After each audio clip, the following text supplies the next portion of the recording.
Good evening, everyone. I'd like to call this meeting to order. So before we begin, are there any memorials? Not seeing any. I will turn it over to Trustee Guerin for the opening prayer.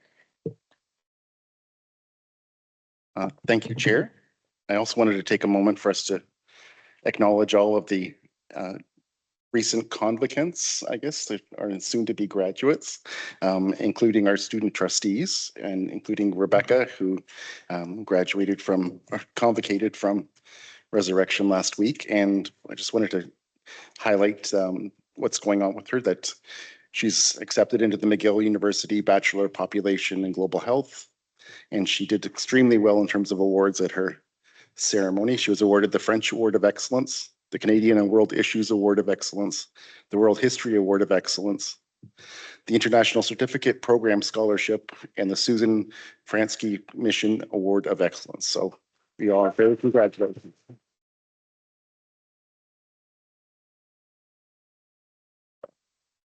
We can acknowledge and recognize your fellow student trustee next week when he's back. So he'll get embarrassed as well. Okay. But because it's the month of June and in honor of the Sacred Heart of Jesus, I thought we would have a prayer. Join me in the sign of our faith in the name of the Father, Son, Holy Spirit. Amen. O Sacred Heart of Jesus, filled with infinite love, broken by our ingratitude, pierced by our sins, yet loving us still. Accept the consecration that we make to thee of all that we are and all that we have. Take every faculty of our souls and bodies and draw us day by day nearer and nearer to thy sacred heart. And there you can understand the lesson. Teach us thy blessed ways. Amen. In the name of the Father, Son, Holy Spirit.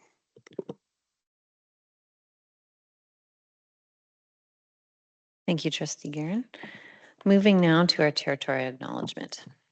I'd like to begin by acknowledging that the land on which we gather today is the land traditionally cared for by the Haudenosaunee, Anishinaabe, and Chantanon people. I also acknowledge the enduring presence and deep traditional knowledge, laws, and philosophies of the Indigenous people with whom we share this land today.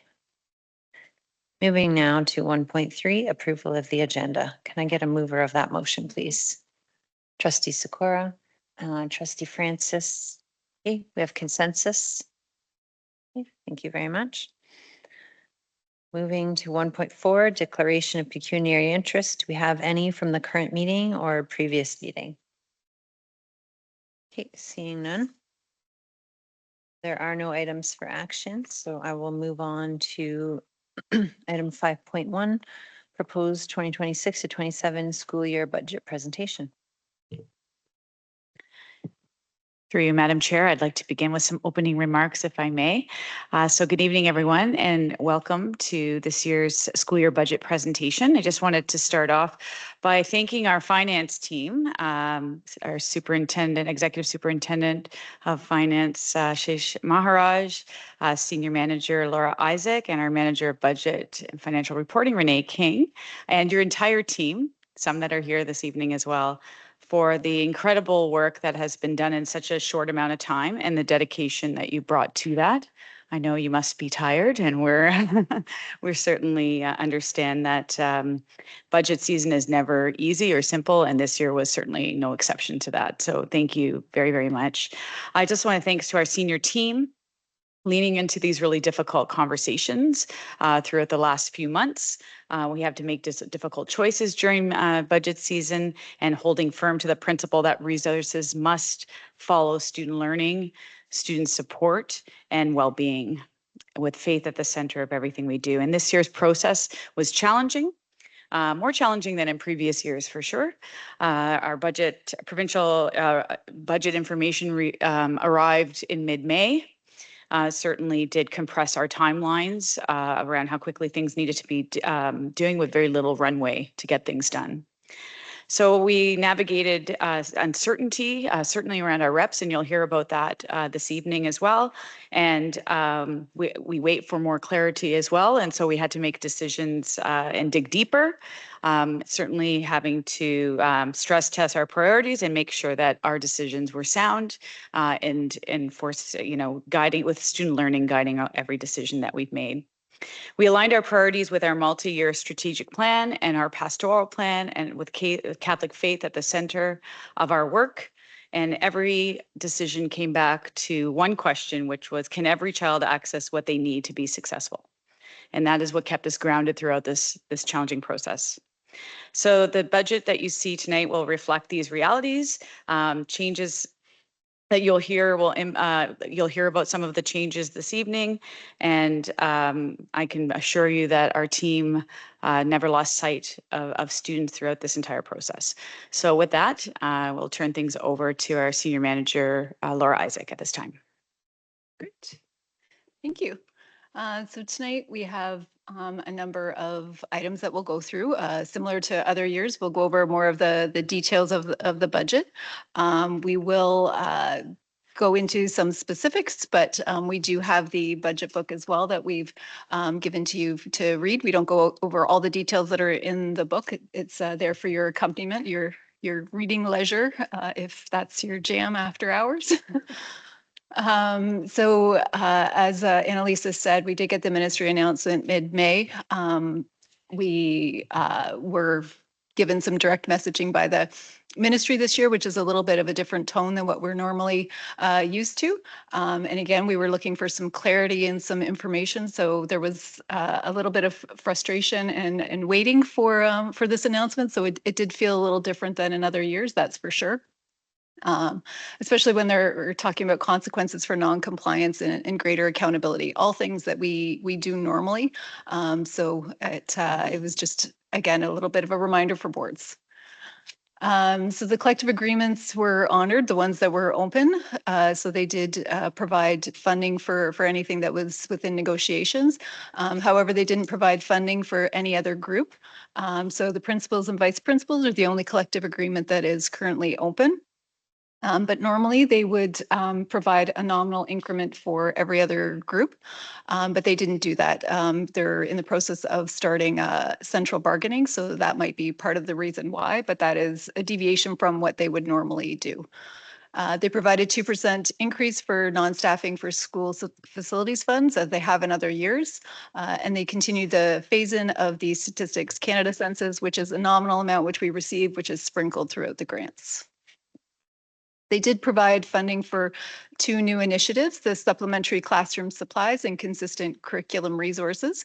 So this is great news. We're always happy to have more funding, but as Annalisa said, it's great, but there's a little lack of clarity around it yet. So we have made some assumptions on how these funds can be used and where the funds can be pulled from, as they didn't fully fund the supplementary classroom supplies. So those are areas that we still are waiting more information on. And the other one is the dual credit program. It's not new to us. We've had it for many years. What's new is that it's been moved from an external partner as the banker board into the boards. So now we will be the banker boards, but we will continue to work with our regional planning teams. And that work is continuing now with the model change. I know Pat and his team are working with the colleges to figure out what that looks like and what the new reality will be. The reps that we receive, so these are the additional grants that we receive in conjunction, usually at the same time with the core education announcement. So we did receive a number of them this year, which is great. They moved them into core ed. So for us, that signals permanent funding. So that was a total of $2.3 million, which is great news.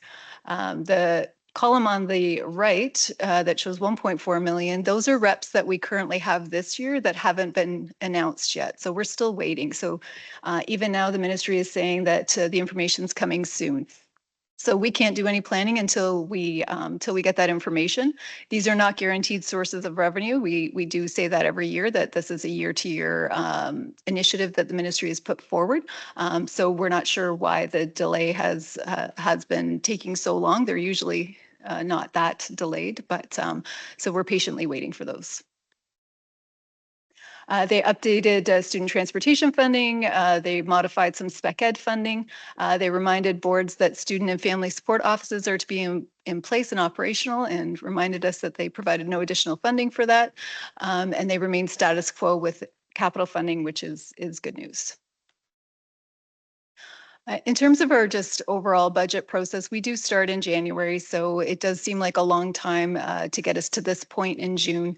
But in that period, we're collecting information, we're working with budget holders, we're determining enrollment, which is our main driver for revenues. And once we have that, we can start to calculate our revenues. But we do need the ministry grant announcement in order to calculate those. So that causes a bit of delay and a bit of a spike in activity in May when we have to also balance the budget and get everything ready for the presentation this evening. Finally, we do have to file with the ministry at the end of the month. So that will conclude our process for this cycle. So the ministry lays out a number of assumptions that they expect boards to comply with. So we align with the ministry in these assumptions, which are the top 4. We also have our own assumptions that we work with, like Annalisa said, to make sure that it's distinctly Waterloo Catholic, that we're putting forward in our budget, that our policies, our contracts, any board plans and commitments that we have in place are incorporated into the budget. So those are all the other aspects that we look at when we're developing a budget. We did have a number of challenges, as we do every year with budget, but I think every year they're different challenges every year. So if it was the same challenges, you'd know what to expect. But the timing of the announcement it was earlier than prior years, but I feel like the timing and just the inconsistency in the announcement this year, it was a bit piecemeal. So it was a bit of a hunting expedition to find some of the information. And I mean, we speak with lots of other boards, and they find the same frustrations where getting the information out of the ministry, who can be forthcoming and be a partner, but they didn't have a lot of information either. So the timing of the announcement was a bit of a challenge this year, along with the lack of operational details. So just how to put into place the new funding sources that they put forward and what those would look like. The compensation was also another challenge. Without giving us an increment for all our staff continue to move along the grid as they normally would, along with benefits. In the funding formula, the benefits are tied to the salary increases. So when we don't get a salary increase, then we don't get a benefit increase, and we already know that they short fund us on benefits overall. So that does present a challenge for us. We have a number of risks to budget, which we do speak about quite often. None of these risks are new. They're just ones that we monitor. So risk is inherent in any budget. The best that we can do as management is to try to predict them and to mitigate them as best as possible. But they are things that we are aware of, and thorough monitoring throughout the year helps us to make sure that we keep in line with our original budget. Okay, so now that Laura's laid the groundwork of how the ministry announcement has at a high level affected things, I'm going to go into how this impacts us as a board now. So overall, tonight we will be presenting a balanced budget of $451.8 million for our operating budget. For the revenue side, I'd say you can see, but I don't know, I can't, anyways, it's pretty small. Most of that increase is from core education. We did see the revenues decline for enrollment when you're looking at estimates, what we approved for enrollment last year at this time compared to this year. We did see a little bit of a decrease for enrollment, but that's offset with an increase in secondary panel. Overall, though, it was still a little bit of a decrease. In the current year, we do see some uptake, though. So there is a bit of a upswing that we're seeing as we monitor enrollment. We also saw, as Laura had mentioned earlier, we saw some of the reps coming into core education. So that's another part of why that 6.2 million is that number. Pupil accommodation, the ministry prorates how much you get based on portable moves and your portable allocation for schools. So if there is an area where the portable school board is growing and they get more of the piece of the pie because it's just one set dollar amount that's distributed among all the schools. So this is just kind of a reflection of where our board is compared to all other boards. So it did go down a little bit. Reps, as I mentioned before, a lot of them were moved from the rep line up into the core ed line. And then our other revenues, we do see some upswing in our board operated programs, which are Con Ed, International, and Extended Day. Moving on to the expenditure side. Laura already touched on this. The salary and benefits are increasing, largely due to staff moving along the grid and benefits or payroll taxes that are associated with those increases. We also see some increases for some of the reps that were moved into the core ed. Those FTE were now included as permanent positions instead of as 1-year contracts. We see amortization has increased 2.6 million, and then there's a whole bunch of offsets down below. Yeah, I think those are the highlights.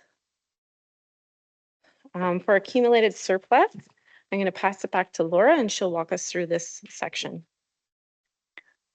So our accumulated surpluses are 8.7 million that we have. So these are our reserves that we have. So these are funds that we've accumulated from prior years, and they're sitting in our reserves with no particular use. We have set aside some uses for them, but they're not constrained in any way. So this is important in a minute.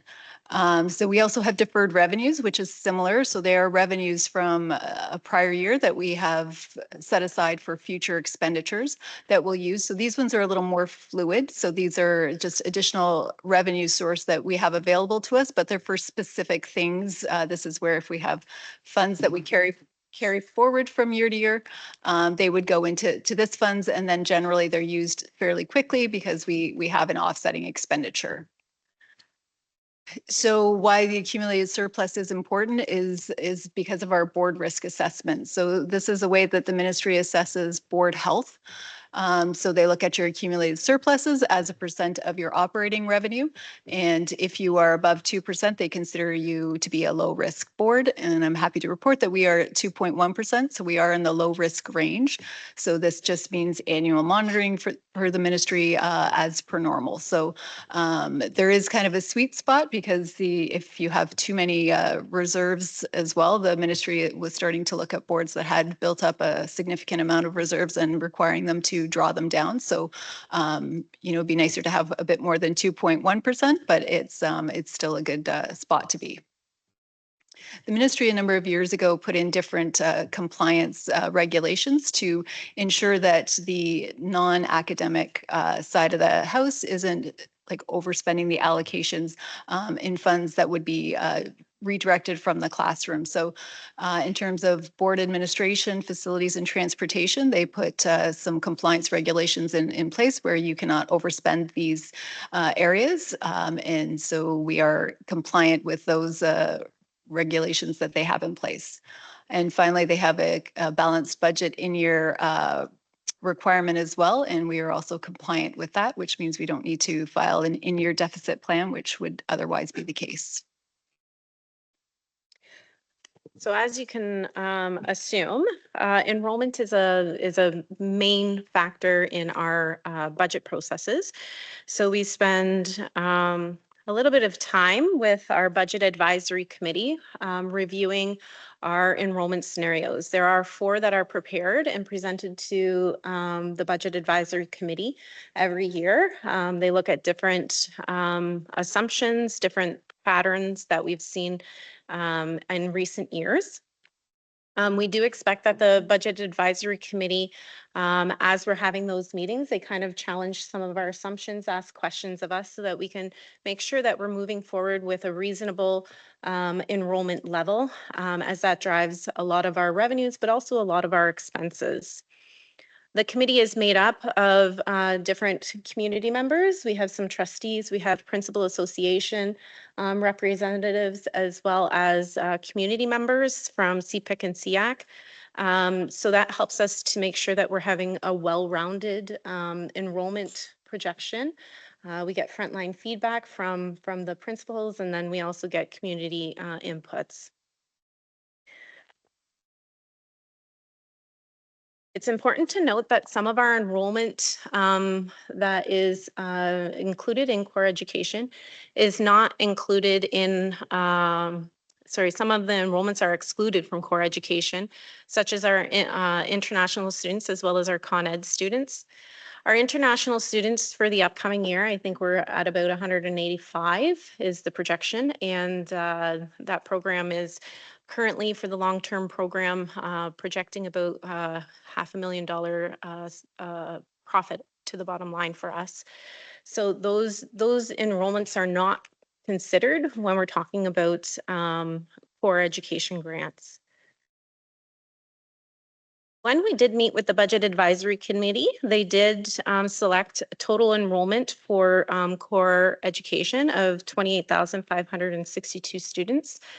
So that not only drove our enrollment, but it also drove a lot of our staffing costs.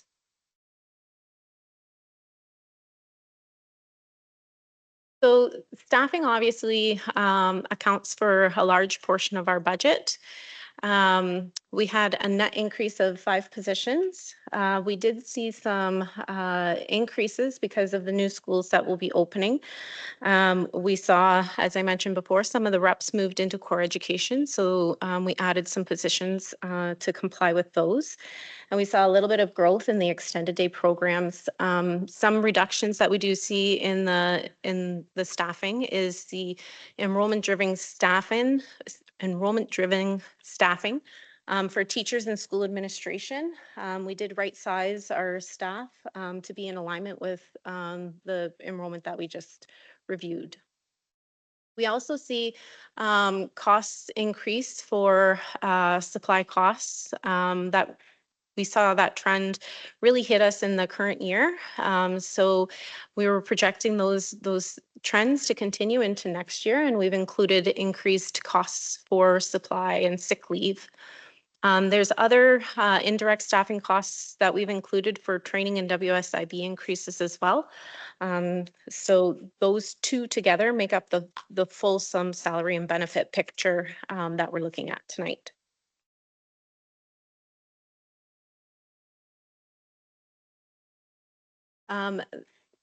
On this slide, what you're going to see is a whole bunch of lines that are up and down.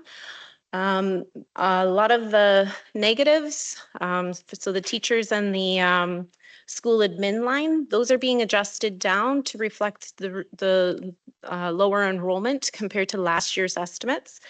And then other lines are increasing, such as CYCWs and EAs. Those are connected to student needs. So we did do the needs assessment process, and that identified where we had to add a few more staff, and we've done that. The ECEs are increasing primarily because of the growth that we're seeing in the extended day program to support the students and the enrollment in that program next year.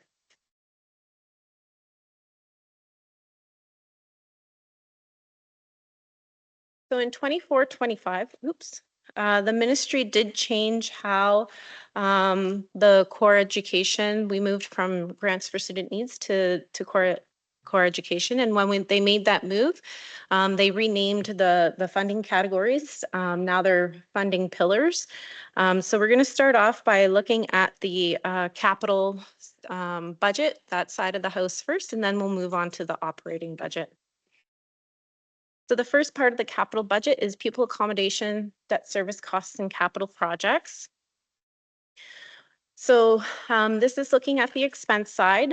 Portable costs did decrease, partially to reflect the lower enrollment. We have less portables being leased for next year. And then we also are projecting less portable moves compared to the current year. In-kind costs, we've increased that. That has equal and offsetting revenues. That one is based off of just trends that we've seen in the current year.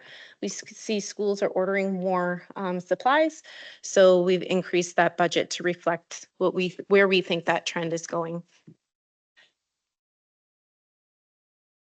So our debt services costs, it's amortization schedule on the debt.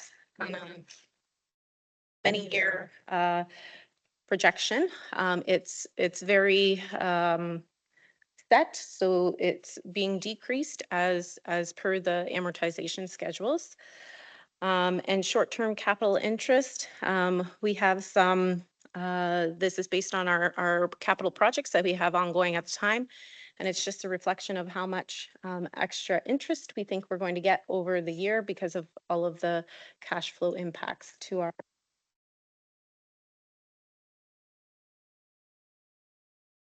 So on this slide, we have a list of many upcoming capital projects. There's additions, two new schools opening in September. And then we also see some EDC funding here. We're projecting to have purchases for some future land sites. But the EDC agreement is open right now, so we're still waiting to see how that's going to affect. So that one is subject to change potentially in the upcoming year. So this slide shows a bit of a different slice of the same information. The main difference, you'll notice the totals, if you add on the prior slide to this slide, you're not going to get to the same total, and that's because there's a couple more things added to this slide. We're seeing renewal, school renewal and school condition improvement projects being added to this, as well as our computer hardware projected purchases. So this will represent the total capital budget that we are putting forward for 26-27. So now we're going to move on to the operating expenditure side of the house. So this slide is showing the expenses just sliced and diced in a different way as compared to before. The first slide that I spoke to, this one is showing it attached to the funding pillars. So each one of these we're going to go through one at a time, and then the program, the superintendents are going to speak to how the changes are affecting their programs or how their programming is going to come out in the upcoming school year. So Classroom Staffing Fund is used to support staff that are in the classrooms. It's primarily to where we get funding for the teachers, for ECEs, and for supply costs. There are a few, we get a little bit of funding for EAs, but most of the funding for EAs is actually coming through special education pillars. So you're not going to, it's really reflected in this category. So in here, you'll see that there are the four categories that I just explained. The biggest upswings are the teacher lines. Teachers, we did see get right-sized. So there is a decrease, but there's an offsetting equal and more for the expense side for teachers moving along the experience grid and for the payroll taxes that go along with that. The supply and ECEs, as I mentioned earlier, we are seeing that the supply costs are increasing a lot in the current year. So we were projecting that to continue into next year. So you'll see a rather $2.1 million upswing there to account for that new trend that we're seeing. I'm going to now pass it over to Carrie. Thanks, Renee. So as we know, there continues to be a shortage of qualified staff, particularly for our casual employment or casual worker lists. And so as we've done in the past, we're going to do again for the 26-27 school year, but we're going to come forward with requests for some exemptions to some of our recruitment processes. So with regard to teacher, ECE, and technical positions. But one new initiative that we are putting together to assist with some of the shortages that we're experiencing, particularly with educational assistants, is that we are building an in-house qualification program.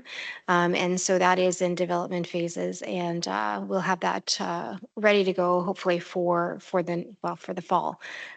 So we're looking forward to hopefully being able to address some of those issues for us. With regard to sick leave, as we know, sick leave is certainly a going concern for this board. The use of our own qualified staff does place more pressure on qualified staff who are in the schools and could also be contributing to the increase in sick leave because it does put more pressure on them. Again, as you're aware, we have a total abilities management team. They work tirelessly, diligently to assist our staff in returning to work.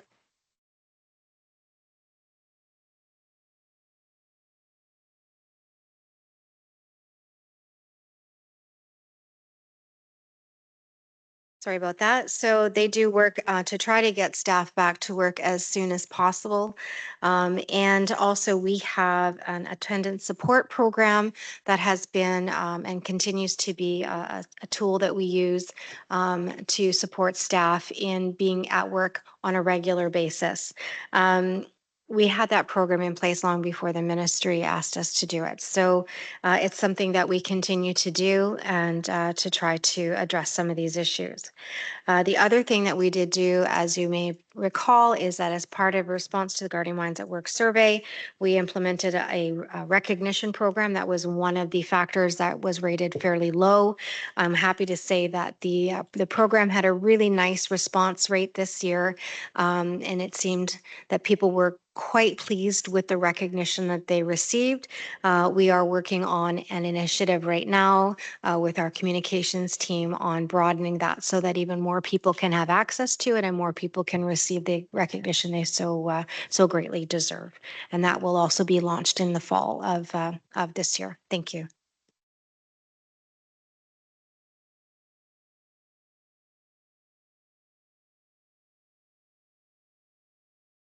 Okay, the Learning Resources Fund, it's intended to support the indirect classroom costs. So things like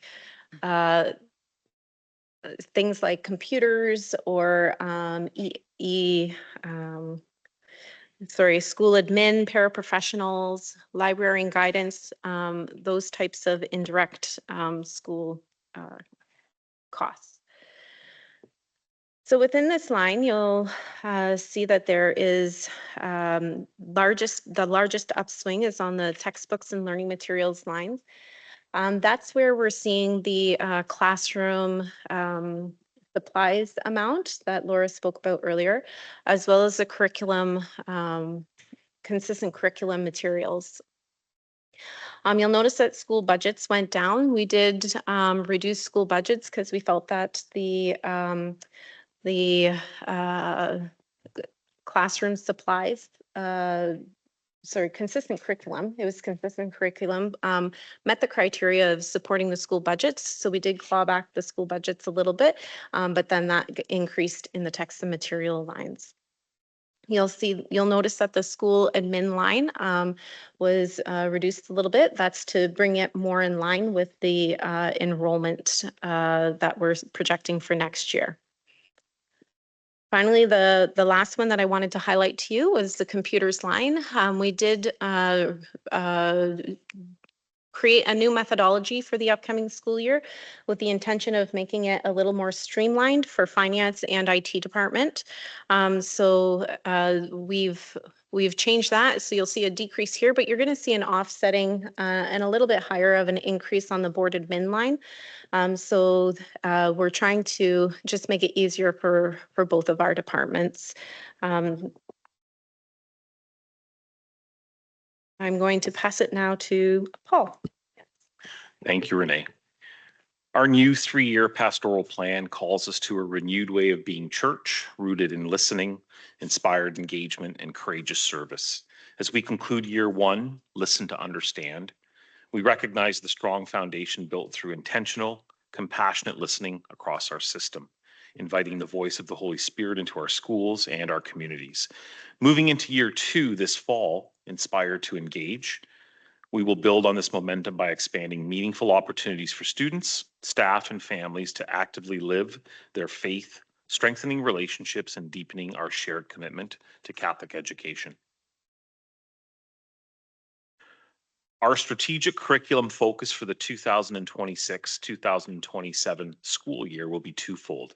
We will continue to advance the implementation of the updated family life education expectations through the phased rollout of the Blessed and Beloved program, a province-wide initiative supported by all Catholic school boards in the province of Ontario.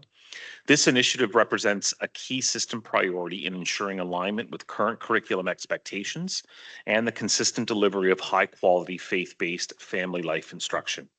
For September, grades 4, 5, and 6 of the Bishop-approved program will be available for implementation.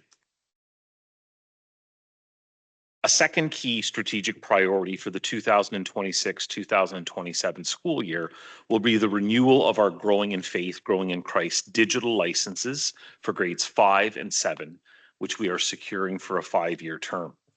Equally important is the ongoing commitment to ensuring the wide and faithful implementation of the Growing in Faith, Growing in Christ program across all schools. As a cornerstone of our religious education program, this Growing in Faith, Growing in Christ plays a vital role in nurturing the spiritual development of our students and strengthening our shared Catholic identity.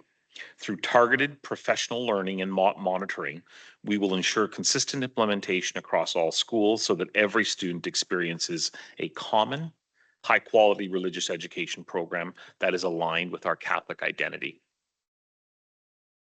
This past year saw the soft launch of the new grade 9 Growing in Faith, Growing in Christ religious education program to support the religion and family life curriculum expectations.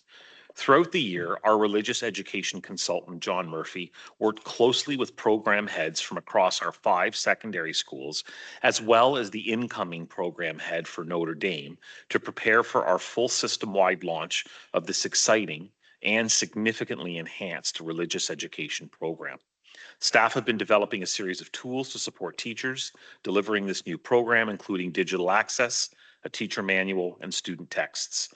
Waterloo Catholic is well positioned for a successful full implementation with a strong foundation of collaboration, resource development, and ongoing support to ensure meaningful and engaging faith formation experiences for all of our students.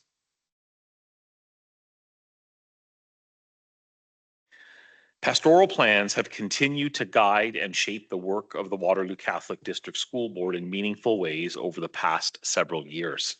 As we move from listen to understand into our new pastoral year, we are intentionally aligning our efforts with the year 2 theme of inspired to engage. This shift will build on our strong foundation by expanding opportunities for students, staff, families, and parish partners to actively participate in the faith life of our system through retreats, pastoral gatherings, spiritual development, diocesan events, and school parish initiatives. We look forward to sharing our full Waterloo Catholic District School Board Inspired to Engage faith calendar in September to support this collective work.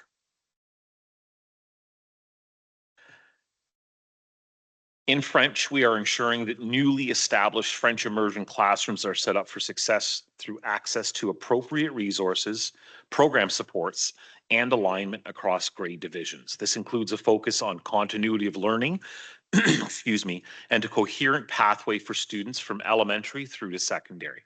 A key priority is expanding authentic real-world opportunities for students to apply their French language skills. Research and practice within our system highlight that experiential learning, such as exchanges, excursions, and interactive projects, drive both engagement and language acquisition. We're investing in ongoing job-embedded professional learning that builds educator capacity and ensures strong instructional practice in French as a second language. This includes collaborative inquiry, coaching, and differentiated supports to meet the needs of both new and experienced FSL educators. Recognizing ongoing provincial challenges in staffing, we continue to prioritize recruitment and retention strategies. These include mentoring supports for new teachers, professional growth opportunities, and to focus on creating collaborative, supportive environments that encourage educators to remain with our system. In the world of multilingual learners, our 17 elementary multilingual learner support teachers provide targeted early intervention for students in the initial steps of English acquisition, while also delivering job-embedded professional learning for our classroom teachers. This dual focus strengthens both student outcomes and educator capacity, promoting inclusive and culturally responsive classrooms. A dedicated assessor continues to ensure that timely and consistent initial assessments for newcomer students from K to 12, supporting appropriate placement and responsive programming from the onset of their arrival. At the secondary level, 15 multilingual learner support and monitor teachers provide ongoing support to students, ensuring continued progress in language acquisition while navigating academic pathways towards graduation. Our 2 ESL departments at St. Mary's High School and Resurrection Catholic Secondary School provide specialized programming and expertise to support multilingual learners at the secondary level. Centralized support, including an ML consultant and administrative assistant for fee exemption processing, ensures coordination of services and reduces barriers for newcomer families accessing education. We continue to invest in and inform in the following resources: Power Up licenses to support students with limited prior schooling and English literacy development; Binogi, which is a multilingual platform to support content learning in mathematics, science, and geography; and Smash EL, licenses to strengthen vocabulary, grammar, and oral communication skills. These tools support both language acquisition and access to curriculum content. And we continue to make a significant investment in interpretation and translation services to ensure that multilingual families can meaningfully engage with schools in ways that are accessible, confidential, and respectful of the linguistic diversity.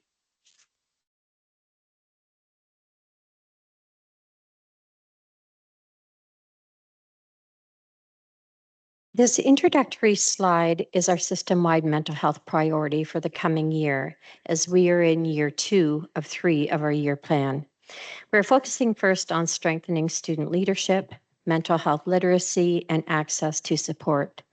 There is also a strong emphasis on building parent and caregiver understanding, voice, and navigation of pathway to care. For staff, we continue to prioritize trauma-informed and identity-affirming practices. And finally, we're aligning leadership and deepening partnerships to ensure a coordinated and integrated system of care. Our Tier 2 and Tier 3 delivery, next slide, please. Our Tier 2 and Tier 3 delivery, as you can see, shared here, is a delivery model and planned staffing for next year, and this is unchanged from last year. Our approach is grounded in a clear triage framework to ensure consistent and timely support for student needs. Social work and psychology team provide assessment, consultation, and targeted interventions for students experiencing more complex challenges. Services focused on key areas such as crisis response, mental health concerns, attendance, and family adjustment issues. We also continue to work closely with community partners to ensure smooth referrals and coordinated care. In terms of innovation, Our innovation work next year focuses on strengthening deep learning across our K-12 system through professional development and collaborative networks. We are also prioritizing generative AI learning and resource development to support both educators and students. There is continued focus on digital literacy and citizenship, including programming for students, staff, and families. We will support classroom implementation through targeted pedagogical resources and innovation projects.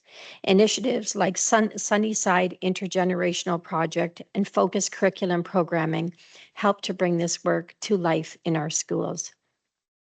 And finally, in terms of safe and caring schools, this slide outlines our key initiatives to support safe, inclusive, and caring environments.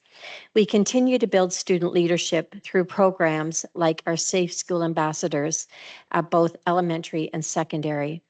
There is an ongoing focus on prevention and awareness, including areas like human trafficking, online safety, and child protection, focused on Erin's Law through the Canadian Centre for Child Protection. We are also strengthening alternative learning environments and student-aware programming. Finally, we ensure strong alignment with policies, procedures, and community partners to maintain safe and responsive school practices.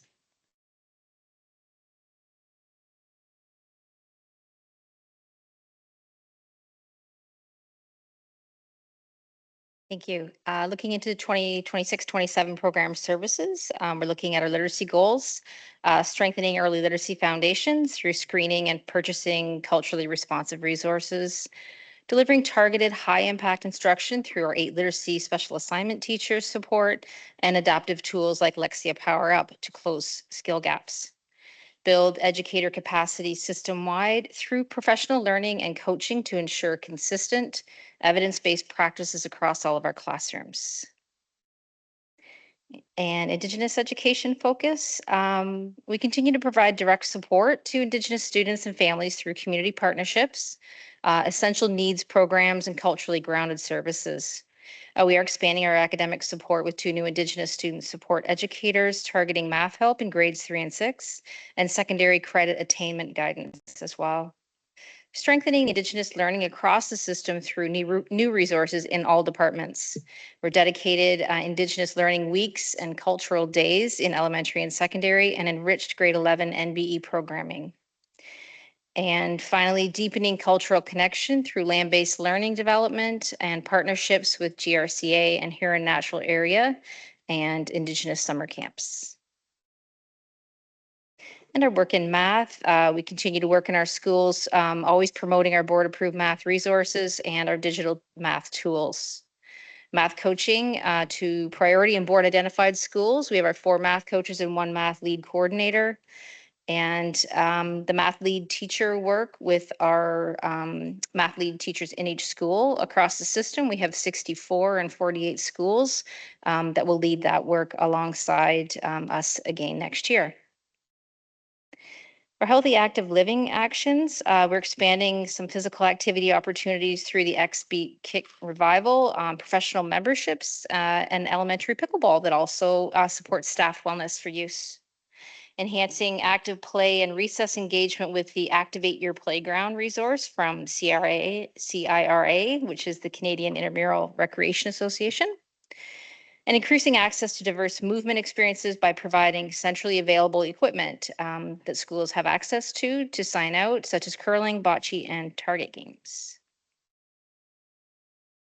Outdoor education. So our learning experiences continues to by providing full day programming at Laurel Creek and Shades Mills, grades 2, 4, and 6, and grade 9 science, and then new full day experiences added for grades 7 and 9 as well.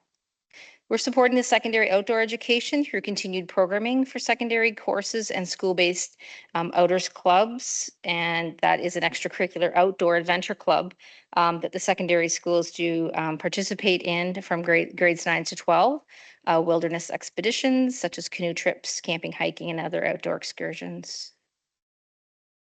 The arts work, so strengthening arts instruction through targeted professional development, for staff, including Drama PD and Music Play Online subscriptions for all music educators. We're expanding access to hands-on music and arts experiences, purchase of recorders for all grade 4 students, and the parents will be happy for that, and new visual arts resources such as the Colors of Culture picture book kit. That has been very popular, and we continue to expand on development. And increasing experiential learning opportunities through our partnerships with KW Art Gallery and new this year and continuing into next year is the Cambridge Arts Center. Offering field trips, workshops, in-class visits, and student art showcases. We are currently showcased in Cambridge. And finally, the kindergarten program. So we continue to strengthen educator practice as a need through professional learning, including evening PD sessions on the 4 frames, inquiry-based resources, and new classroom materials as we look towards the fulsome kindergarten curriculum rollout. And enhancing kindergarten environments with newly created classrooms equipped to support innovative play and inquiry resources, alongside the system-wide Welcome to Kindergarten program. And expanding our culturally responsive learning through our First Nation Métis Inuit play resources and updating kindergarten literacy resources across all schools. Thank you. When looking at our transition program for grades 7 to 10, we're excited to continue the work of our student success consultants, monitoring and tracking progress for students who are experiencing barriers or challenges, providing direct support for instruction to students, and focusing really on ultimately a seamless transition process. Student success teachers continue to support with secondary school course selection and grade to grade and school to school transition planning, including preparing students for success in our D-Stream grade 9 programming. We also provide access to the Entering Secondary School resource guide and updating and adjusting for OSSD requirements, for example, the new and upcoming financial literacy requirement. Mathematics 9 to 12 will continue to provide targeted support for grade 9 students, supporting EQAO assessments, specifically through mock EQAO assessments and working within our classrooms. They will be working with entry and exit assessments using Universal Design for Learning, or UDL principles, ensuring that there's accessibility and engagement for all learners. Working within our grade 9 D-Stream classes for within our schools, specifically those classes in those schools that are performing below the provincial or board average on EQAO. And we are working on revising our grade 9 and 10 locally developed curricula to reflect our new financial literacy requirements. We're proud to continue our work around cross-panel professional development, including our GLS 1OM math preparation course that's happening in all of our secondary schools, currently 5, and excited that Notre Dame will also be offering the GLS program next year. Continuing to facilitate ongoing professional development for math educators, ensuring that everybody is rowing in the same direction with mathematics support, and also encouraging mathematic competitions and supporting students who are interested in using their math and problem-solving skills in different challenges and contests. Grade 9 to 12 literacy.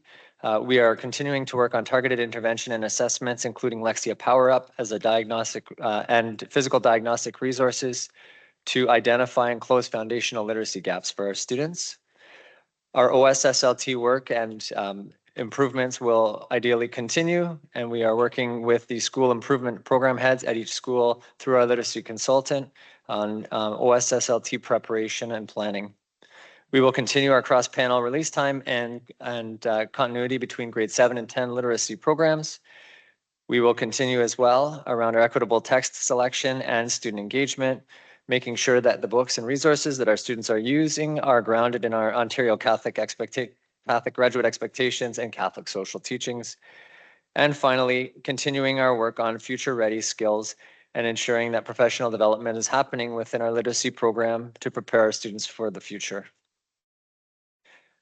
We are very proud of our Specialist High Skills Major program, which supports more than 1,800 students, and we are going to continue to develop these programs and increase our training opportunities for students who are participating in the grade 11 and 12 program.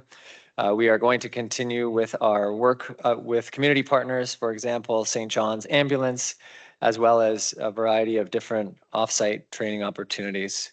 Students enrolled in SHSM are supported by school-based SHSM leads, and professional learning happens for those who are supporting the program. OYAP and co-op. We are continuing to support our accelerated OYAP level 1 and union programs.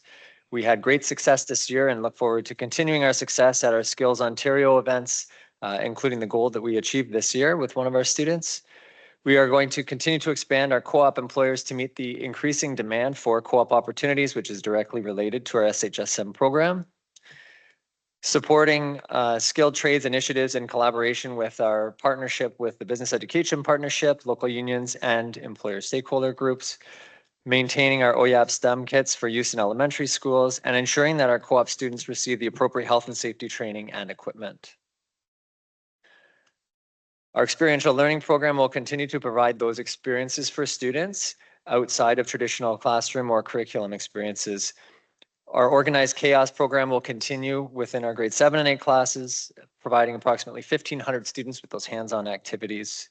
Our innovation and community partnership and the AI symposium work will be continuing as well, supporting our pathway transition. We have our grade 7 and 8 stream and skills competition, which will be continuing into next year, including our coding. We have continued growth in our esports and competitions. We have continued growth in our robotics competitions in 7 and 8.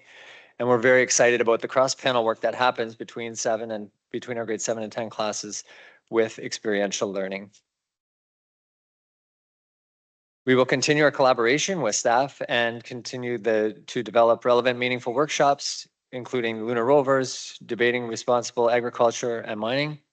Community partners we will continue to work with our community partners around AI, computer science through Conestoga College, University of Waterloo, and forward education. We will also be continuing to build our relationships and working on the social Catholic teachings with wider community through class trips and work with local food banks, the Working Center, the Ontario Justice Education Network, and long-term care homes.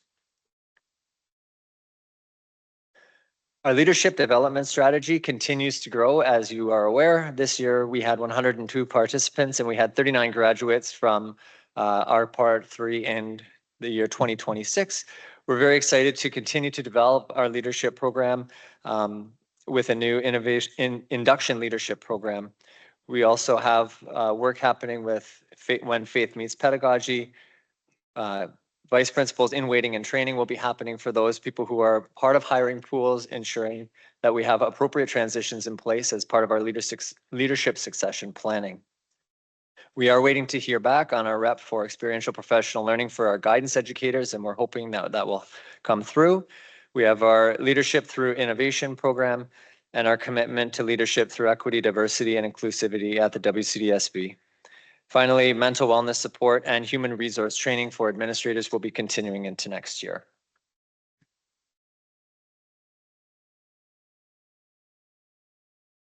Okay, and then that brings us to the Special Education Fund. So these funds are intended to support some of our most vulnerable students. This slide here shows the changes. You'll see that we've increased supports for CYCWs and some EAs within this envelope.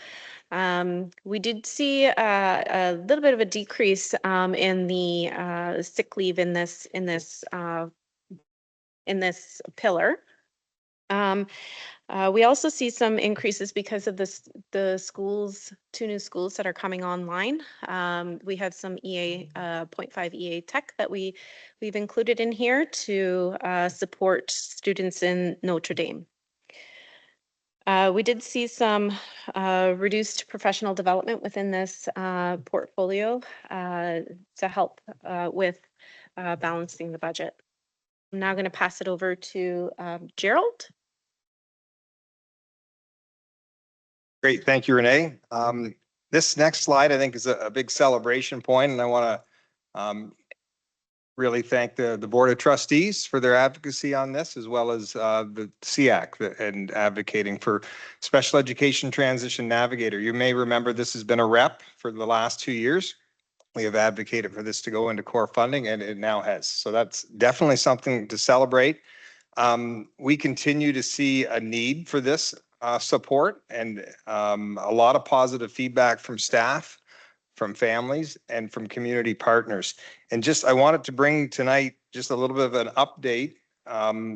So this year, 131 students have been served on the Navigators caseload. So in the 2 years they've done the role, so including last year and this year to date, 332 students have been served by this position. And in regards, part of the initiative is for broadening awareness and making staff aware of supports and resources. And so to date, in the last 2 years, 508 staff members have received either professional learning or training to support students with special needs. And that could be through program head meetings, spec ed in-services, case conferences, individual consults, or transition meetings. So wanted to just echo my appreciation, and that is something we're looking forward to continuing for next year. We have seen each year in the spring, we do a review. We meet with every single school. We look at their enrollment for the fall. We assess the needs that they have currently in the building and the needs that will be coming into the school.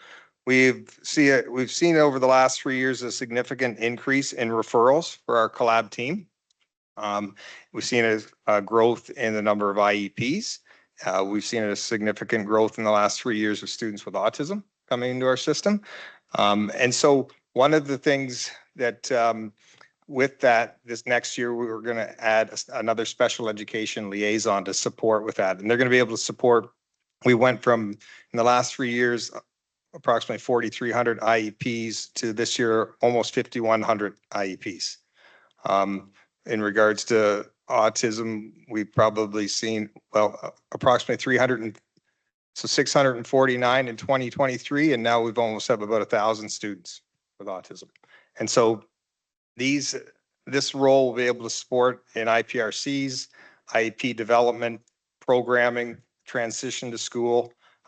We have a little over 100 students coming in the transition to school program through that program, which means they're coming into kindergarten and they will benefit from supports. And the next slide is around the increase in CYCW support.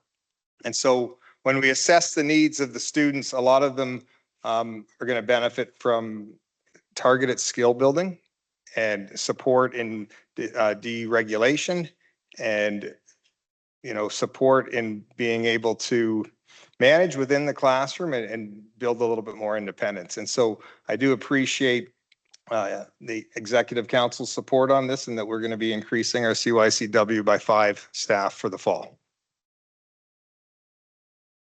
Next slide is our continuation with cooperative education supports for students with disabilities. This is another rep we've had for the last 2 years that has gone into core funding as well. And so we're very happy about this. One of the initiatives behind this funding, or one of the objectives or goals, is that it supports students with an intellectual or a developmental disability in achieving a co-op credit. And so we're using these funds to support both project search with a job developer and skills builder, but we're also, I've met with KW Hab, and we're going to use some of these funds to contract some hours for them to support our students in our high schools in the supported co-op program as well, and to provide PD to our staff that are working with those students as well, so that they can help build those skills for those students for the pathway to work. So very excited about that those are funds that we can count on year after year.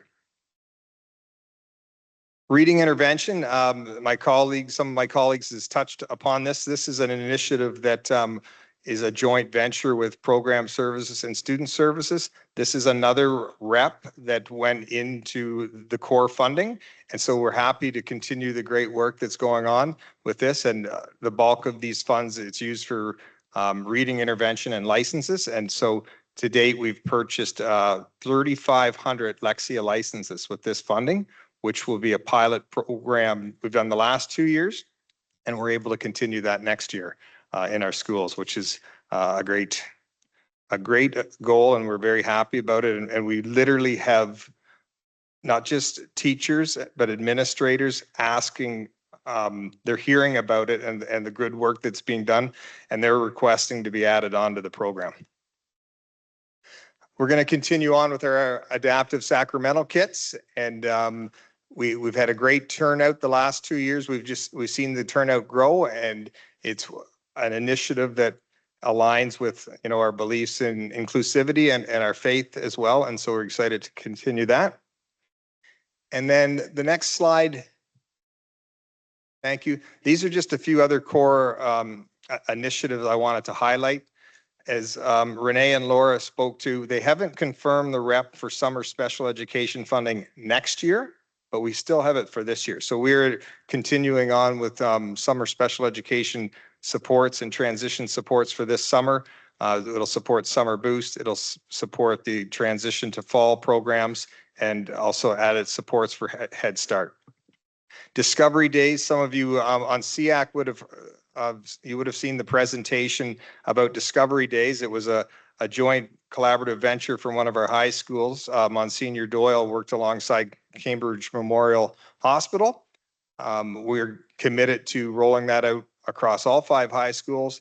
And then one of our members on SEAC that works for Waterloo Region Police Services brought forth the idea that we do it with the Waterloo Region Police Services as well. So that's something we're going to explore next year. And transportation and stability for children and youth in care will continue for this year.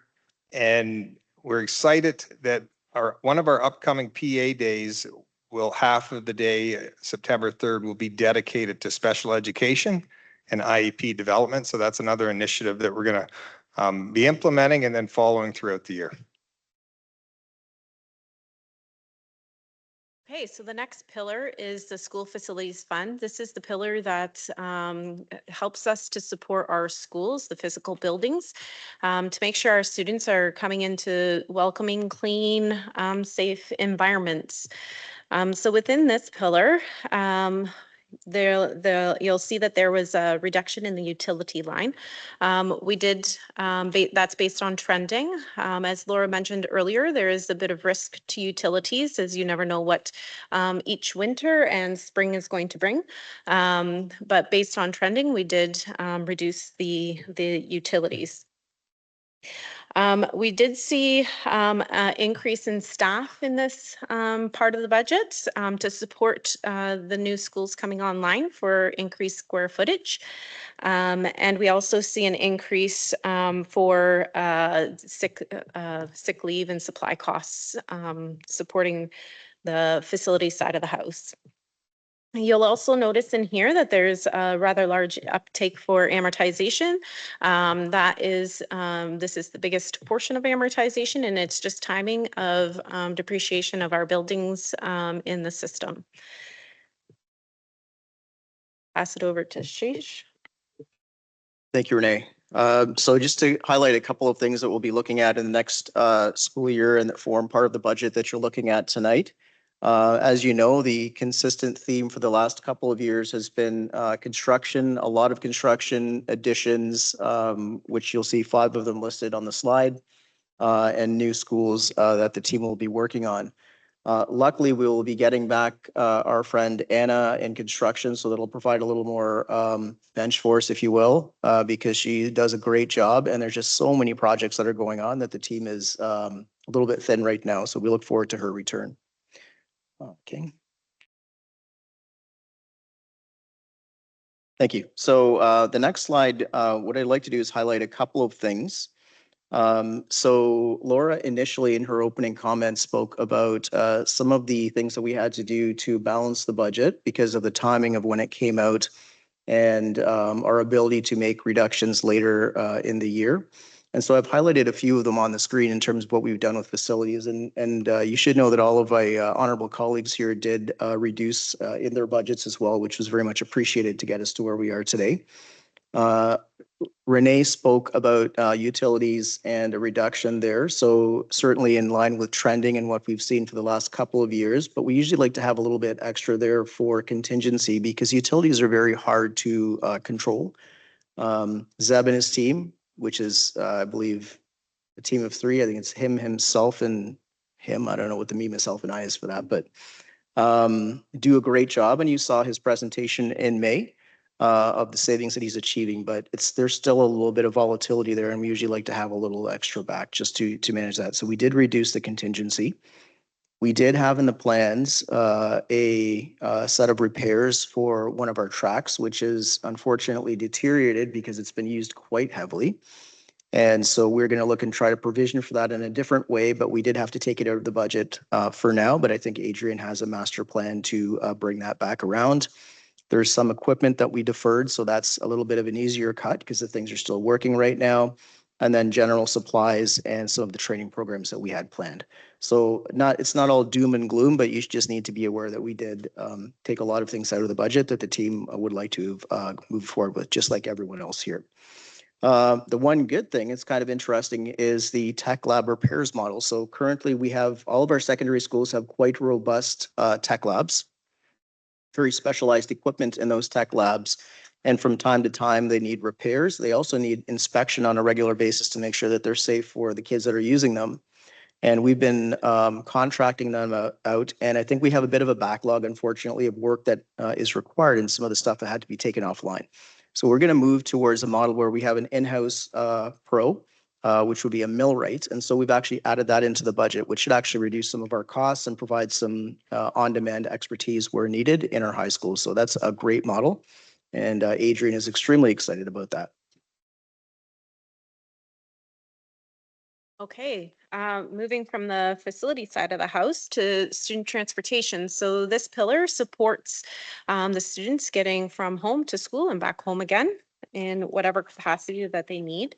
It is also, we have Student Transportation Services of Waterloo Region is a consortium between our board and the public board. And many of the costs that organization incurs is split between our board and the public board. It's based on ridership. And at the end of the year, it's trued up to the actual ridership between the two boards.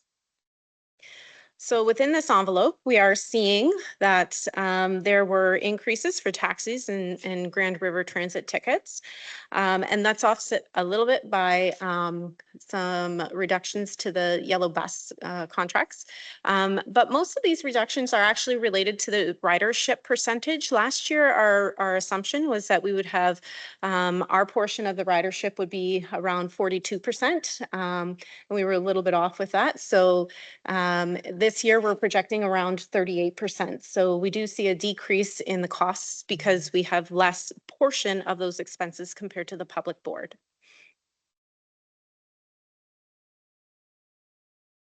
Okay, it's just you all received an annual report from the general manager of STSWR, Keith, a little while ago, and he highlighted a lot of the good work that him and his team are going to be doing. But these are just a few of the highlights just to remind people of what he'll be working on.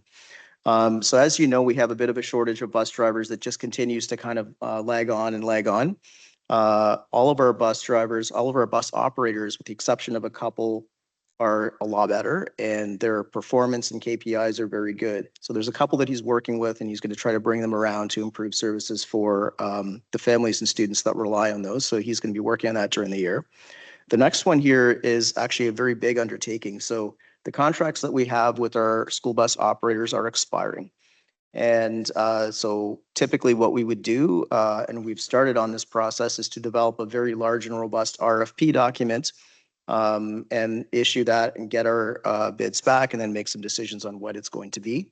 The province has put a moratorium on that process, so it's on hold right now. So we're good until the end of the 26-27 school year. We're a little bit nervous because we would really like to get out and get this done. So we have some assurance around costs and just really continuity of service for our students. And so we're eagerly awaiting. So the province has said that they're going to come out with some sort of centralized tender document. So hopefully that will come out shortly. And so this is, anyway, this could be a bit of a cost pressure, not for 26-27, but going forward. And we've seen some of our fellow consortia, if you will, had to go through this process, and they're seeing cost increases of up to, I think, 38%. It's a very, very big increase. Costs have gone up everywhere. And of course, the operators that we have, we like very much, but I don't think they're going to take a 0% increase. So we'll have to monitor that, and we'll keep you updated as we move forward with that. And the last item on there, just like every other employee group, We do have some provisions built into the budget because we are going to enter into negotiations with the best transportation planners in the region, which are ours at STSWR. And so that's built into the budget. Okay, the next pillar is school board admin fund. So this grouping is made up of human resource services, information technology, finance, accounting, departments such as that. So within the school board admin fund, we do see an increase on the director and SO line, and that is because of the math lead SO position that was added into the budget. We also see increases for the board administration line for people moving along the grid, payroll taxes, and so on and so forth. We are seeing some increase in the software information technology line. I mentioned earlier when I was on the Learning Resources Fund slide that we changed methodology. So I told you that it would have an offsetting increase in board admin. So you're seeing that here. And we see reductions within this one due to PD reductions, as well as there's been reductions to some of the trustee expenses. Back to Shesh. Thank you, Renee. And Renee, just the slide that follows this, I think you've covered very well, so I'm going to skip that if that's okay. So if you could go back to the one you were just on, that would be great.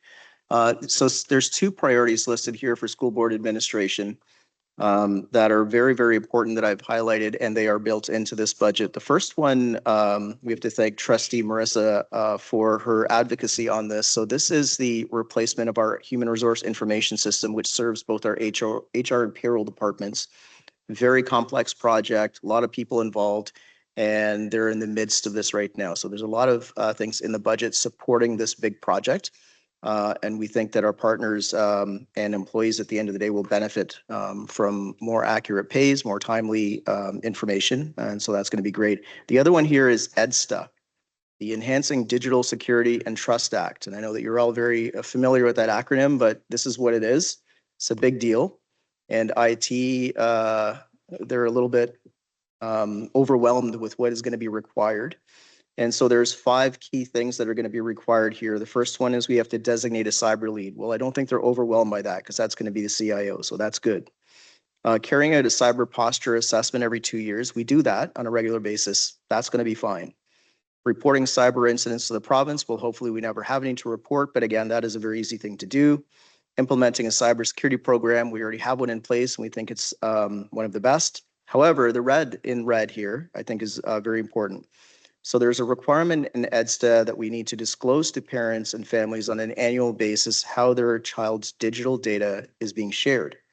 More specifically, in the context of sharing that data with vendors who may offer platforms, even as simply as our student information system. They have the information, it's cloud-based, so we have to report back on how it's being used, what it's being used for, how it's secured, and things like that. We have hundreds of applications that we use, many of which are one-offs, and it's going to be a bit of an undertaking to do that part of the EDSTA requirements. So they do have a plan. There's some provisions built into the budget for that, but just to maybe more make you familiar with that EDSTA acronym and the fact that you'll be hearing more and more about it. So, okay. Okay, so other expenditures. So within this pillar, these aren't really a core education pillar anymore. It's more of our board operated programs. So within this area, you're going to find our international students program. You're going to find our continuing education and extended day. And then there's some other programs like community use schools that are captured within this area of the budget. So overall, these 3 board operated programs between Con Ed, International, and Extended Day, I wasn't going to focus on the change of expenses that are reflected here, but rather highlight to you that the overall net profits that these 3 programs are bringing to Waterloo Catholic is about $2.2 million. That supports our business operations. So that's a pretty good news story for us. On the other side, Shaish mentioned earlier that community use of schools, we were planning to use those funds to support the replacement of a track, and unfortunately that was removed from the budget. So you see a decrease in the expenses there. That's mostly the St. David track that we were planning to replace, but have deferred. I'm now going to invite Pat to go over Con Ed changes in programming. Thank you. So we continue to be so proud of the work that St. Louis Adult Learning and Con Ed is doing for our school board and for our community at large. As our community continues to evolve, so does the work and the response of St. Louis programming, supporting different and utilizing different funding models and creating different programs to respond to those community needs. The collaboration list of community partners is shown there, not exclusively this list, but just to give an idea around the WCDSB EA program, Highland Road Baptist Church, long-term care homes for every Mennonite, Parkwood, Mennonite, Sunnyside, Region of Waterloo, the Royal Canadian Navy. And these are all programs that are supporting individuals within our community and hands-on learning. Lisa Mackay, Principal Lisa Mackay and the administration team over there, as well as the program managers, continue to work with their staff as well around professional learning to remove those barriers for students and supporting multi-language learners, as well as providing success for every individual. You'll see just a few images there of their programs at work. You will notice in the bottom right, that is Director Verano and myself visiting just prior to Christmas, and that was the PSW program in action, where they were using lifts and moving us around to support us. Real hands-on learning. Adult Learning and Con Ed secondary school credit options, they are offering 5 terms. We continue to offer 5 terms throughout the year for secondary school courses. We're also continuing to offer correspondence programming, PSW, culinary, hairstyling, school to work programs, credits at work, Navy co-op, and the list goes on. Guidance department supports adult learners with continuous registration, working through the PLAR, prior learning assessment and recognition for mature students process, which we just finished updating our PLAR AP memo, and this continues to evolve as the ministry changes these programs to support our adult students. St. Louis also works in partnership with our 5 secondaries, soon to be 6 secondaries, to support those eligible students who are 18 plus during the transition in order to move as many as possible towards their OSSD. We continue to explore the different programs that are available through secondary day and correspondence programs, and try to be as flexible as possible in order to meet the needs of all of our students. A few more images there. When it comes to our adult learning and Con Ed for non-credit programming, 4 campuses continue to provide English language learners and instruction, including ESL and LINK programs for newcomers. CORE through Get Set works with individuals to address those literacy and numeracy barriers to try to prepare them for taking secondary credit courses either through St. Louis or preparing them to gain employment. International and Indigenous Language Elementary Program offers those in-person courses for language classes, as well as in July, we are continuing to offer the IILE programs for over 600 students in the half-day program.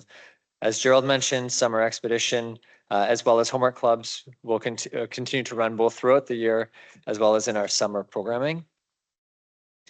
And our summer learning opportunities this year, you will notice that our numbers continue to grow. This year, we have over 2,900 students registered for St. Louis summer learning credit courses, a wide range of both compulsory and elective, Reach Ahead technology credits offered in person at 2 of our secondary schools, and options in co-op education, which has already started.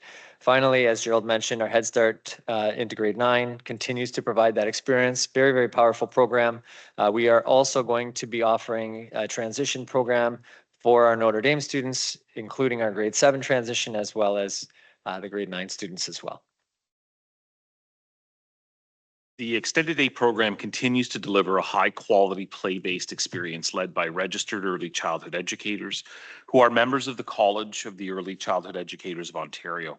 The program is also supported by early childhood assistance to ensure appropriate staff to child ratios and program quality. Program is designed to support a seamless day for students and families by operating within our school sites. This model enhances accessibility while promoting consistency for students in a safe, inclusive, and healthy environment. Educators in the program participate in ongoing professional development to ensure that they meet the program needs and the needs of all students. The Extended Day program operates in 37 schools, offering programs on instructional days, select PA days, Christmas break, and March break. Operations are expected to remain stable for the 2026-2027 school year, with programming continuing in 37 locations. The program serves students from JK to grade 6 and operates on a fee-based cost recovery model. For the 2026-2027 school year, parent fees will be set at $35 per day. Eligible families with children aged 3.8 to 6 years continue to benefit from the Canada-wide Early Learning and Child Care Agreement, which reduces the daily base fee to $12.59. The Extended Day program remains strong, supported by sustained enrollment growth and the effective cost management. The program continues to meet its cost recovery objectives while maintaining service quality. The program plays a key role in supporting the expansion of licensed childcare in response to increasing community and provincial demand and supports student well-being and family engagement. Okay, and now I'm going to pass it back to Shaish, and he's going to walk us through the motions and summaries. Thank you. So the proposed, sorry, I'm one slide ahead of you, the summary. So as usual, and this is standard things that I read out to you every year, the budget is balanced. We plan to submit the budget by the due date of June 30th, 2026. We are compliant with board policy and relevant legislation. There is some inherent risk in areas of the budget, which we've outlined both in this slide presentation as well as in the budget book. And there is a bit of a contracted question period, which is June 18th to the 22nd. And finally, the actual motions that you will be presented with next Monday is that the Board of Trustees approve an operating budget of $451 million for the 2026-2027 school year as presented, that the Board of Trustees approve a capital budget of $90 million for the 2026-27 school year as presented, and finally, that the Board of Trustees direct administration to file this balanced budget with the Ministry of Education before the deadline of June 30th, 2026. Madam Chair, that is our presentation for this year, and if there are any initial questions, I'd be happy to take them at this time. Thank you very much. Are there questions from trustees? No. Trustee Guerin?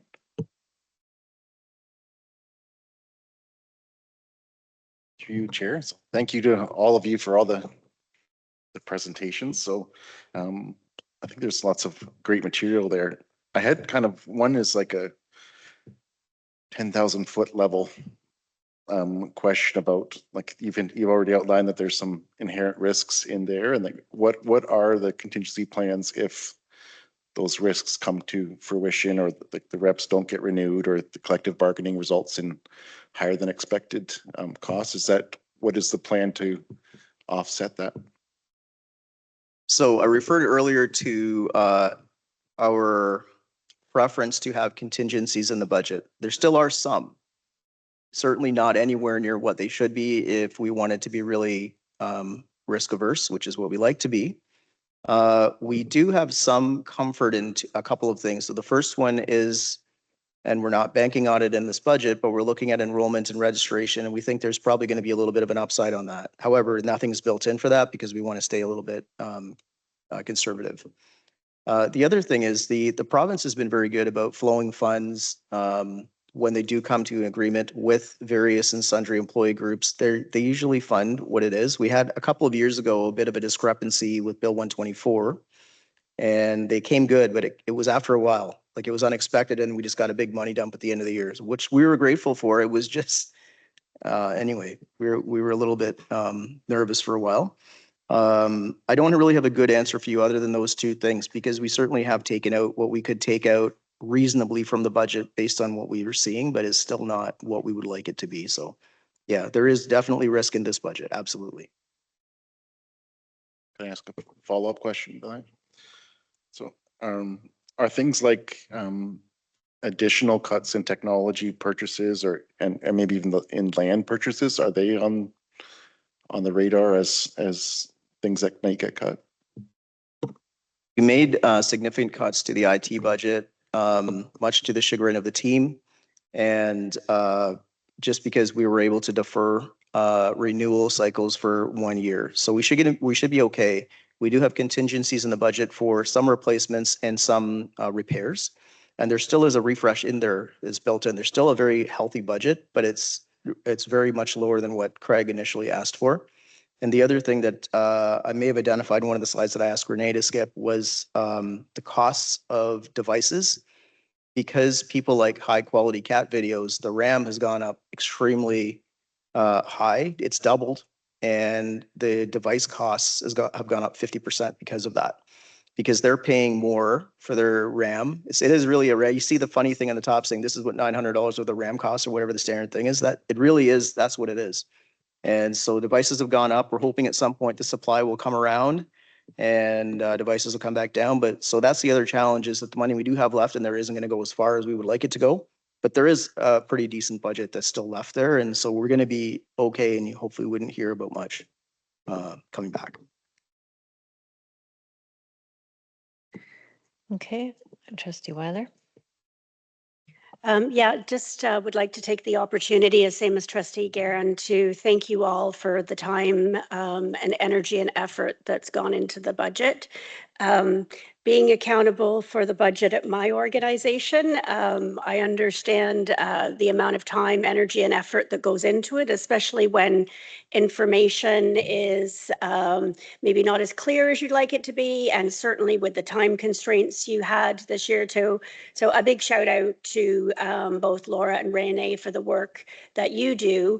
Although you know, the content is similar each year, you've had to make some very different decisions, make with the team, different challenges you've highlighted. So I just want to shout out a big thank you to this. It also is very digestible as well, the way that you continue to present it. So thank you for that as well. Just a commentary to start with. Yeah, I saw it obviously based on government indicators, the conservative enrollment. So I do hope that you see a little bit of an upswing there. Certainly see the contingencies that you've built in previous years are not as robust as you would like them to be, as Trustee Guerin highlighted some of those potential risks.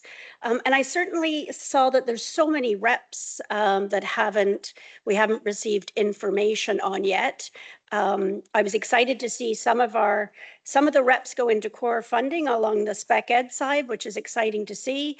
But there's still a lot of reps that we advocated for at the OCSTA level that are on that list on the right that are not funded yet. So I certainly hope to see those come through for the team in the near future. I have one comment very quickly, and I'm still absorbing the budget, but Superintendent Foran, you mentioned that the work with the IEP students related to the math curriculum. And I wondered if, and I'm not sure who's best to answer this, but as students come from grade 8 to grade 9 or 9 to 10, are the students being recommended to take that pre-course? Is it the GLM? I always forget the acronym, but the GLM for every student on an IEP, is that something that is still being worked on? Because I think that is a really great way to kind of have a great transition into the math curriculum, and especially for students on an IEP. So through you, Madam Chair, I will start. I can speak to a portion of that, and if any one of my colleagues would like to step in to support on the specific course. I would, to answer your question, no, not all students on an IEP would be recommended for that. It's very much decided upon the transition meeting, depending where the programming is at in the IEP and the abilities and the skill set of the student at the time. One of the things I'm excited about with that I highlighted, that was funding that the ministry laid out around early intervention for math to support students with special needs in closing the achievement gap to prepare them for DStream math. And so that's work that I could say we can do a better job at. And so that's going to be, I highlighted it there because as the new cell that is being added, that is going to be one of their duties and one of their responsibilities. And so we're going to see some work done. We're just in the initial stages to see what it's going to look like. But it is something that I would anticipate will work alongside program services and the high school as well to see, what it will look like and hear their input on that. But in regard to, do all students take that course that have an IEP? My initial response is no, it depends on programming, and I don't know if there's anything else to add from my colleagues. Just to add on to Superintendent Foran there. So we met with all of the grade 8 teachers as well, just prior to Christmas to review again the GLS program. And then we also shared the recording of that out for anybody who wasn't able to attend. What we're seeing year over year is a slow growth. One of the things that we have done to help promote it as well is using, when a student takes that, they lose one of their electives in grade 9, which is substantial. And they may make a choice of not taking that because they want to take one of their electives. So we are working with guidance as well on credit substitutions for those students so that it does not replace one of their electives. And there's lots of things that we can do to be flexible.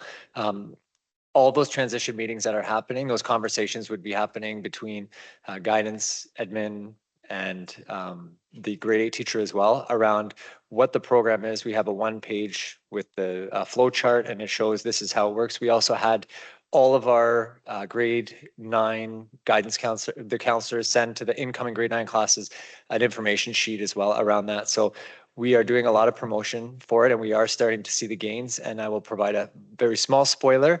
On Monday, we're going to be reviewing the secondary math results as well, and you'll see some of the work that's happening with the GLS program at that time. Thanks. Are there any other questions from trustees? Trustee Guerin? Thank you again, Chair.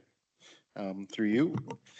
I've got some questions about on page 41 of the book with a comparative expenditure summary. Can you help illuminate sort of some of the detail behind the trustee expense line that like this year it's budgeted to go to 159,595 while it was 422 in the forecast for this current year, 551 the previous actual, 398 the previous actual. Can you give sort of what is captured in there? And sure. So the reason for the question is that kind of also on page 16, I have some concern with the verbiage of it seems that the savings of 300,000 is like a direct result of getting alignment with board memberships and professional development and mileage. And I think that's not a fully accurate assessment.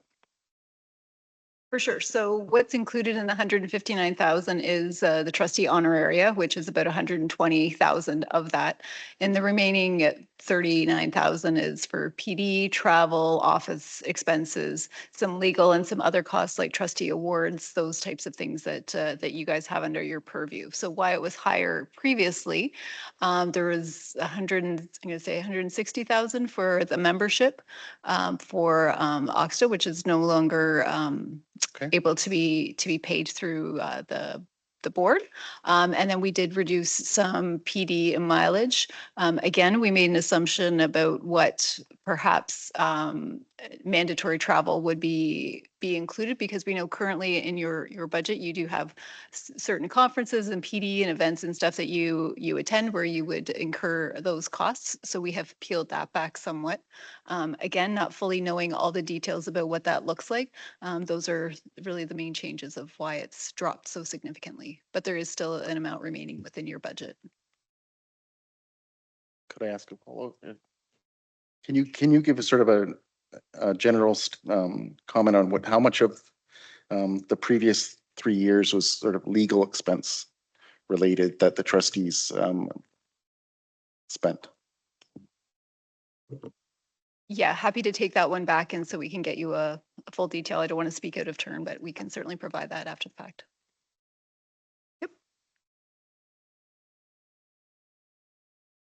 Okay, are there any other questions from trustees? Okay, not seeing any. Thank you very much. Moving on then to item 13. We have our meeting next week, Board of Trustees and Project Search graduations for Kitchener and Cambridge next week. And then moving to 14.1, there's a list of all of the items that we will be addressing next week at our board meeting. I'll move to item 15, confirm decisions made tonight. It was moved by trustee Sikora and seconded by trustee Francis that the agenda for Wednesday, June 17th, 2026 be now approved, carried by consensus. Thank you. All right, moving then to our closing prayer. O risen Lord, you've entrusted us with the responsibility to help form a new generation of disciples and apostles through the gift of our Catholic schools. As disciples of Christ, may we educate and nurture hope in all learners to realize their full potential to transform God's world.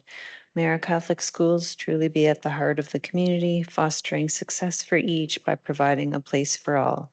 May we and all whom we lead be discerning believers formed in the Catholic faith community, effective communicators, reflective and creative thinkers, self-directed, responsible lifelong learners, collaborative contributors, caring family members, and responsible citizens. Grant us the wisdom of your Spirit so we might always be faithful to our responsibilities. We make this prayer through Christ our Lord. Amen. Okay, now a motion to adjourn. Could I get a mover of that, please? Trustee Sikora, trustee Weiler. Consensus? Okay, thank you very much.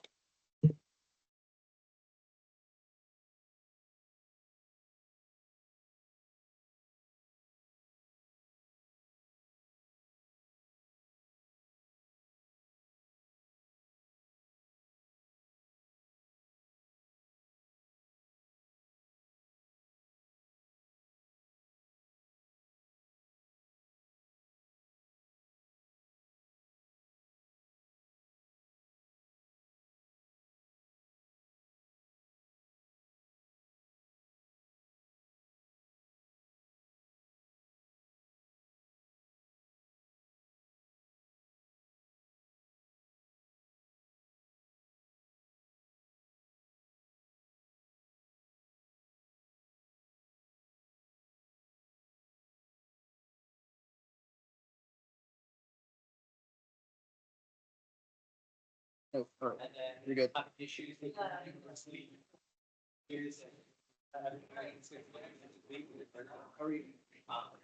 So it should be. Yeah. The executive from Michelle. That's right here. Yeah, Monday. Yeah. Yes. I don't know the one. You know what? Well, I know the second one as well. I just don't know.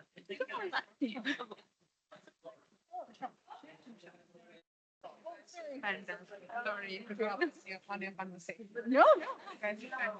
We'll have to figure the display thing. Yeah, we should have come around. But everything that's fine. We definitely need to test it for next time because we did extend your screen and it wasn't presenter mode. No, and I feel like sometimes I'm just gonna print it next time. so I could have got your notes. I feel like normally I print it just as my security blanket. This year I was like, I need it. It's fine, let's stay wrong. You still did it. You still did good. You guys are fantastic, so professional and everything. Your speech was so good. I would cry. You're sort of, you're so good. Presented during the innovation thing. And Brittany had to speak on my. Tell me when to stop. I have stage fright, so. Oh, yeah. I never guessed that.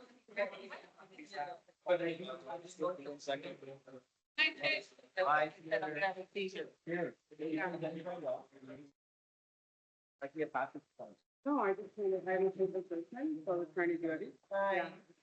Stephanie. You too.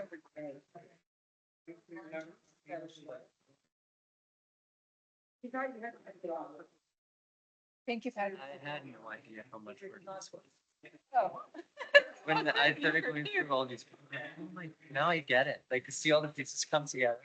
That's good. My That's good. goodness. Yeah. But you did a great job. Labor of love. Oh, thank you.